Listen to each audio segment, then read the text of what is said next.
Hi hello ನಮಸ್ಕಾರ ಸ್ನೇಹಿತರೆ, ನಾನಿವತ್ತು ತಾಮ್ರದ ಪಾತ್ರೆಗಳು ಎಷ್ಟು ಈಸಿ ಸೆಕೆಂಡ್ ಒಳಗಡೆ ಕ್ಲೀನ್ ಮಾಡ್ಕೋಬೋದಂತ ತೋರಿಸ್ಕೊಡ್ತೀನಿ.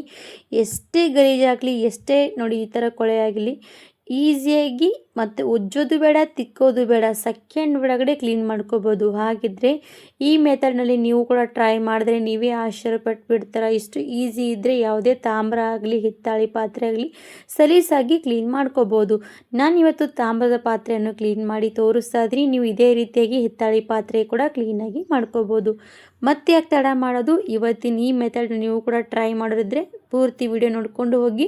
ವಿಡಿಯೋ ಇಷ್ಟ ಆದರೆ ಲೈಕ್ ಆ್ಯಂಡ್ ಸಬ್ಸ್ಕ್ರೈಬ್ ಮಾಡಿ, ಮತ್ತು 4 ಜನರಿಗೆ ಶೇರ್ ಮಾಡಿ, ಅವರು ಕೂಡ ನೋಡಿ ಟ್ರೈ ಮಾಡಲಿ. ಯಾಕಂದರೆ ಇವಾಗ ವರಮಹಾಲಕ್ಷ್ಮಿ ಹಬ್ಬ ಸಮೀಪ ಬರ್ತಾ ಇದೆ. ನಮಗೆ ದೇವರ ಪಾತ್ರೆ ಆಗಲಿ, ಈ ಥರ ಹಿತ್ತಾಳಿ ಪಾತ್ರೆ, ತಾಮ್ರ ಪಾತ್ರೆ ತಿಕ್ಕೋದು ಕಷ್ಟ ಅನಿಸೋರು ಇದು ಈಸಿಯಾಗಿ ಈ ಥರ ಮಾಡಿಕೊಂಡ್ರೆ ಸೆಕೆಂಡ್ ಒಳಗಡೆ ಎಷ್ಟು ಚೆನ್ನಾಗಿ ಕ್ಲೀನ್ ಆಗುತ್ತೆ ಅಂತ ನೋಡ್ಬೋದು. ನೀವು ಲಾಸ್ಟ್ವರೆಗೂ ನೋಡಿ, ರಿಸಲ್ಟ್ ಎಷ್ಟು ಚೆನ್ನಾಗಿ ಸಿಕ್ಕಿರೋಂಥದ್ದಂತ ತೋರಿಸ್ತೀನಿ. ಹಾಗೆ ನಿಮಗೆ ಈ ಥರ ವಿಡಿಯೋ ಇಷ್ಟ ಆದರೆ ಪ್ಲೀಸ್ ಲೈಕ್ ಮಾಡೋದು ಮಾತ್ರ ಮರಿಬೇಡಿ.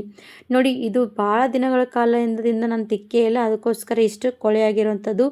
ಇವಾಗ ನೋಡಿ ನಾನು ಎಷ್ಟು ಈ ಥರ ಇರುವಂಥದ್ದು ಜಸ್ಟ್ ಸೆಕೆಂಡ್ ಒಳಗಡೆ ಪೂರ್ತಿಯಾಗಿ ಕ್ಲೀನ್ ಆಗಿಬಿಡುತ್ತೆ ಅಂತ ನೋಡೋಣ. ನೋಡಿ, ಈ ಥರ ನೀವು ಕೂಡ ನಿಮ್ಮ ಮನೇಲಿ ಇದ್ದರೆ ಖಂಡಿತವಾಗಿ ಇದನ್ನು ಇದೇ ರೀತಿಯಾಗಿ ಮೆಥಡ್ನಲ್ಲಿ ಮಾಡಿ ನೋಡಿ, ನಿಮಗೂ ಕೂಡ ಆಶ್ಚರ್ಯ ಪಡ್ತೀರಾ. ನೋಡ್ಬೋದು ಎಷ್ಟು ಈಸಿಯಾಗಿ ನಾನು ಕ್ಲೀನ್ ಮಾಡ್ಕೊಂಡಿದ್ದೀನಿ. ಆವಾಗಿರುವಂಥದ್ದಕ್ಕೂ ಇವಾಗಿರುವಂಥದ್ದಕ್ಕೂ ಎಷ್ಟು ವ್ಯತ್ಯಾಸ ಅಂತ ನೋಡಿ. ಸೆಕೆಂಡ್ ಒಳಗಡೆ ಇಷ್ಟು ಪಳಪಳನೆ ಹೊಳೆಯೋ ರೀತಿಯಾಗಿ ನಾವು ಕ್ಲೀನ್ ಮಾಡುವಂಥದ್ದು. ಉಜ್ಜೋದೇ ಬೇಡ ಸ್ನೇಹಿತರೆ. ನಾವು ಇದನ್ನು ಈ ಥರವಾಗಿ ಏನಾದರೂ ಉಜ್ಜಿ ನಮಗೆ ಕೈ ನೋವು ಬರುವಂಥದ್ದೇ ಬೇಡ. ಕ್ಲೀನ್ ಮಾಡ್ಕೊಳ್ಳೋದಕ್ಕೆ ನಾವು ಇಷ್ಟು ಈ ಮೆಥಡ್ನಲ್ಲಿ ಟ್ರೈ ಮಾಡಿದ್ರೆ ಉಜ್ಜೋದೇ ಮರೆತು ಬಿಡ್ತೀವಿ, ಅಷ್ಟು ಚೆನ್ನಾಗಿರುವಂಥ ಮೆಥಡು. ಹಾಗಿದ್ದರೆ ಎಷ್ಟು ಚೆನ್ನಾಗಿ ಕ್ಲೀನ್ ಮಾಡ್ಕೊಳ್ಳುವಂಥ ಈ ಮೆಥಡನ್ನು ನೀವು ಕೂಡ ಪೂರ್ತಿಯಾಗಿ ನೋಡ್ತೀರಂತ ನಾನು ಕೂಡ ಅಂದ್ಕೊಳ್ತೀನಿ. ಹಾಗಿದ್ದರೆ ತಡ ಮಾಡದೆ ಇವತ್ತಿನ ತಾಮ್ರದ ಪಾತ್ರೆಗಳನ್ನು ನಾವು ಯಾವ ರೀತಿಯಾಗಿ ಕ್ಲೀನ್ ಮಾಡುವಂಥ ವಿಡಿಯೋ ನಿಮಗೂ ಕೂಡ ಜಾಸ್ತಿ ತಡ ಮಾಡದೆ ತೋರಿಸ್ಕೊಡ್ತೀನಿ. ಖಂಡಿತವಾಗಿ ಟ್ರೈ ಮಾಡಿ. ಒಂದೇ ಒಂದು ಸಾಮಗ್ರಿ ಮನೆಯಲ್ಲಿದ್ದರೆ ನಾವು ಇದನ್ನು ಕ್ಲೀನ್ ಮಾಡ್ಕೋಬೋದು. ಅದು ಯಾವ ರೀತಿ ಅಂತ ತೋರಿಸ್ಕೊಡ್ತೀನಿ, ಬನ್ನಿ. ನೋಡಿ, ಫಸ್ಟು ಈ ಥರ ಜಗ್ಗುಗಳು ನಾನೆಲ್ಲ ತೊಗೊಂಡಿದ್ದೀನಿ. ನೀವು ತಾಮ್ರ ಆಗಲಿ, ಹಿತ್ತಾಳಿ ಪಾತ್ರೆ ಆಗಲಿ ಎಲ್ಲ ಕೂಡ ತೊಗೋಬೋದು. ಫಸ್ಟ್ ಈ ಥರ ಒಂದು ಬೌಲಲ್ಲಿ ಪೂರ್ತಿಯಾಗಿ ನೀರು ತೊಗೋಬೇಕು. ಜಾಸ್ತಿ ಕ್ವಾಂಟಿಟಿಲಿ ನೀರು ತೊಗೊಂಡಿದ್ದೀನಿ. ಈ ನೀರನ್ನು ಇವಾಗ ಸ್ಟವ್ ಮೇಲೆ ಇಟ್ಕೊಂಡು ಚೆನ್ನಾಗಿ ಬಾಯ್ಲ್ ಆಗೋದಕ್ಕೆ ಇಟ್ಕೊಳ್ತೀನಿ. ನೀರು ಚೆನ್ನಾಗಿ ಕುದಿ ಬರ್ತಾ ಹೋಗಬೇಕು. ಇವಾಗ ನೀರು ನಾನು ಜಾಸ್ತಿ ಕ್ವಾಂಟಿಟಿಲಿ ಯಾಕಪ್ಪ ಅಂದರೆ ಒಂದು ಜಗ್ಗಿಗೆ ಪೂರ್ತಿ ಬೇಕಾದಷ್ಟು ನೀರನ್ನು ತೊಗೊಂಡಿದ್ದೀನಿ. ಆಮೇಲೆ ನಾನು ತೊಗೊಳ್ಳೋದೇನಪ್ಪ ಅಂದರೆ ಸಿಟ್ರಿಕ್ ಆ್ಯಸಿಡ್ ತೊಗೊಂಡಿದ್ದೀನಿ. ಅಂದರೆ ಲಿಂಬು ಸತ್ವ ಅಂತೀವಿ, ಇದು ಇಲ್ಲದಿದ್ದರೆ ಹುಳಿ ಉಪ್ಪು ಕೂಡ ಅಂತೀವಿ. ಮಾರ್ಕೆಟ್ನಲ್ಲಿ ಹೋದರೆ ಬೇಕಾದರೆ ಖಂಡಿತವಾಗಿ ಕೊಡ್ತಾರೆ. ಸಿಟ್ರಿಕ್ ಆ್ಯಸಿಡ್ ಕುಡಿ ಅಂದರೆ ಅವರು ಕೂಡ ಕೊಡ್ತಾರೆ. 10 ರುಪೀಸ್ ಆಗಲಿ 20 ರುಪೀಸ್ ಆಗಲಿ ತಂದುಬಿಟ್ರೆ ಸಾಕು, ನಮಗೆ ಇದು ಈಸಿಯಾಗಿ ನಾವು ಕ್ಲೀನ್ ಮಾಡ್ಕೋಬೋದು. ಇವಾಗ ಈ ನೀರಲ್ಲಿ ಒಂದೇ ಒಂದು ಸ್ಪೂನಷ್ಟು ಹಾಕಿದರೆ ಸಾಕು. 1 ಸ್ಪೂನಷ್ಟು ಹಾಕಿ ಈ ನೀರಲ್ಲಿ ಕುದಿ ಬರಬೇಕು. ನೀರು ಕುದಿ ಬರುವಾಗ ಇದು ನೋಡಿ, ತಾಮ್ರದ ಪಾತ್ರೆಗಳು ಈ ಥರ ನೀರಲ್ಲಿ ಹಾಕಿ ಸ್ವಲ್ಪ ಹೊತ್ತು ಬಾಯ್ಲ್ ಆಗೋದಕ್ಕೆ ಬಿಡಬೇಕು. ಎಷ್ಟು ನೀರು ಕುದಿ ಬರ್ತಾ ಹೋಗುತ್ತಲ್ವ, ಆವಾಗ ನೋಡಿ ನಮ್ಮ ತಾಮ್ರದ ಪಾತ್ರೆ ಎಷ್ಟು ಈಸಿಯಾಗಿ ಕ್ಲೀನ್ ಆಗುತ್ತೆ ಅಂತ ನೋಡಿ. ಎಷ್ಟೇ ಹಳೆ ಪಾತ್ರೆಗಳು, ವರ್ಷಾನುವರ್ಷಗಳು ನಮ್ಮ ಪಾತ್ರೆಗಳು ಕ್ಲೀನ್ ಮಾಡದೇ ಇರುವಂಥ ಪಾತ್ರೆಗಳು ಕೂಡ ಕ್ಲೀನ್ ಆಗುತ್ತೆ. ಮತ್ತು ಅದರಲ್ಲಿ ಸ್ವಲ್ಪ ಲಿಂಬೆಹಣ್ಣು ರಸವನ್ನು ಹಿಂಡ್ಕೋಬೇಕು. ಅದು ಕೂಡ ಹುಳಿಯಿರುವಂಥ ಲಿಂಬೆಹಣ್ಣು ರಸವನ್ನು ಕೂಡ ಅದರಲ್ಲಿ ಹಿಂಡ್ಕೊಂಡ್ವಿ ಅಂದರೆ ಎಷ್ಟು ಈಸಿಯಾಗಿ ನೋಡಿ, ಎಷ್ಟು ಸೆಕೆಂಡ್ ಒಳಗಡೆ ನೋಡಿ, ಉಜ್ಜೋದೇ ಬೇಡ ಸ್ನೇಹಿತರೆ, ಈಸಿಯಾಗಿ ಕ್ಲೀನ್ ಆಗಿಬಿಡುತ್ತೆ. ನೋಡಿ ಎಷ್ಟು ಈಸಿಯಾಗಿ ಅಂತ ನೋಡಿ. ಚೆನ್ನಾಗಿ ನೀರು ಕುದಿ ಬರಬೇಕು. ನೀರಲ್ಲಿ ಈ ಥರ ನಾವು ತಿರುವಿ ಚೆನ್ನಾಗಿ ಬಿಸಿ ಇರುವಂಥದ್ದು. ಅದಕ್ಕೋಸ್ಕರ ನಾನು ಈ ಥರ ಒಂದು ಪಕ್ಕಡ ತೊಗೊಂಡು ತಿರುವಿಯಾಗಿ ಕ್ಲೀನ್ ಮಾಡ್ತಾಯಿದ್ದೀನಿ.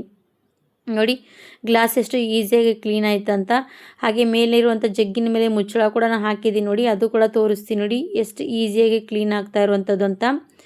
ಇದೇ ರೀತಿಯಾಗಿ ಒಂದು 2-3 ನಿಮಿಷ ನೀರಲ್ಲಿ ಚೆನ್ನಾಗಿ ಕುದಿ ಬರೋವರೆಗೂ ಕೂಡ ಹಾಗೆ ಕುದಿಸ್ತಾ ಇರಬೇಕು. ಅದು ಕೂಡ ಪೂರ್ತಿಯಾಗಿ ಕೊಳೆ ಇರುವಂಥದ್ದೆಲ್ಲ ಕೂಡ ಈಸಿಯಾಗಿ ಹೋಗಿಬಿಡುತ್ತೆ. ನೋಡಿ, ನೋಡ್ತಾ ಇರ್ಬೋದು ಎಷ್ಟು ಸಲೀಸಾಗಿ ನಮಗೆ ಸೆಕೆಂಡ್ ಒಳಗಡೆ ನಮಗೆ ಎಷ್ಟು ಈಸಿಯಾಗಿ ಕ್ಲೀನ್ ಆಗ್ತಾ ಇರುವಂಥದ್ದು. ಹಾಗಾಗಿ ನೀವು ಕೂಡ ಇದನ್ನು ಟ್ರೈ ಮಾಡ್ಬೋದು.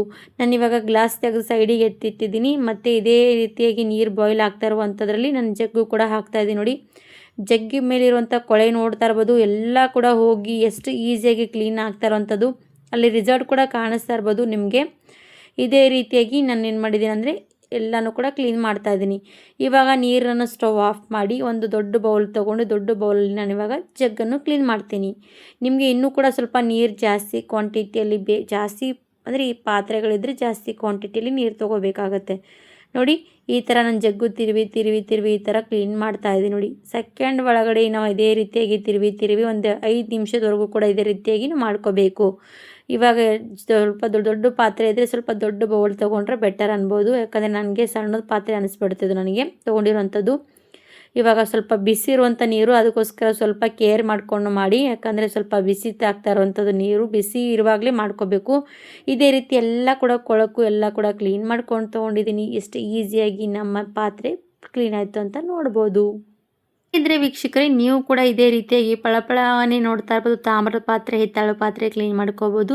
ನಿಮಗೂ ಕೂಡ ನಮ್ಮ ವಿಡಿಯೋ ಇಷ್ಟ ಆದರೆ ಲೈಕ್ ಆ್ಯಂಡ್ ಸಬ್ಸ್ಕ್ರೈಬ್ ಮಾಡಿ. ಇದೇ ರೀತಿಯಾಗಿ ಯೂಸ್ಫುಲ್ ಆಗುವಂಥ ಬ್ಯೂಟಿಫುಲ್ ಆದ ಟಿಪ್ಸ್ಗಳು ತರ್ತಾ ಹೋಗ್ತೀನಿ. ಕಿಚನ್ ಟಿಪ್ಸ್ ಆಗಲಿ, ಬ್ಯೂಟಿಫುಲ್ ಟಿಪ್ಸ್ ಆಗಲಿ ಎಲ್ಲ ಕೂಡ ನಮ್ಮ ವಿಡಿಯೋದಲ್ಲಿ ಇರುವಂಥದ್ದು. ಖಂಡಿತವಾಗಿ ಹೋಗಿ ನೋಡ್ಬೋದು, 4 ಜನರಿಗೆ ಶೇರ್ ಮಾಡ್ಬೋದು. ಹಾಗಿದ್ದರೆ ಇವತ್ತಿನ ತಾಮ್ರದ ಪಾತ್ರೆ ನೋಡಿ ಎಷ್ಟು ಈಸಿಯಾಗಿ ಕ್ಲೀನ್ ಮಾಡ್ಕೊಂಡಿದ್ದೀನಿ ಅಂತ. ವಿತಿನ್ 5 ಮಿನಿಟ್ಸಲ್ಲಿ ನಾವು ಇದೆಲ್ಲ ಕೂಡ ಕ್ಲೀನ್ ಮಾಡ್ಕೊಂಡಿರೋಂಥದ್ದು. ಒಳಗಡೆ ತನಕ ನೋಡಿ, ಒಳಗಡೆ ಕ್ಲೀನ್ ಮಾಡ್ಕೊಳ್ಳೋದಕ್ಕೆ ಬಿಸಿ ನೀರು ಹಾಕಿ ಹಾಗೆ ಇಟ್ಬಿಡಬೇಕು. ಒಂದು 5 ನಿಮಿಷ ಇಟ್ವಿ, ಆಮೇಲೆ ನೀರು ಚೆಲ್ಲಿಬಿಟ್ರೆ ಸಾಕು. ಮತ್ತು ತಣ್ಣೀರಿಂದ ವಾಶ್ ಮಾಡಿದ್ರೆ ಇಷ್ಟು ಪಳಪಳನೆ ಹೊಳೆಯುವಂಥ ಪಾತ್ರೆಗಳು ನೋಡ್ತಾ ಇರ್ಬೋದು. ಹಾಗಿದ್ದರೆ ನೀವು ಕೂಡ ವಿಡಿಯೋ ನೋಡಿದವರು ಇಷ್ಟ ಆದರೆ ಲೈಕ್ ಮಾಡಿ, ಶೇರ್ ಮಾಡಿ. ಈ ವಿಡಿಯೋ ಇಲ್ಲಿಗೆ ಮುಗಿಸ್ತೀನಿ. ಧನ್ಯವಾದ ಸ್ನೇಹಿತರೆ. ಮತ್ತೊಂದು ಹೊಸದಾಗಿ ವಿಡಿಯೋ ಜೊತೆಗೆ ಸಿಗೋಣ. Thank you.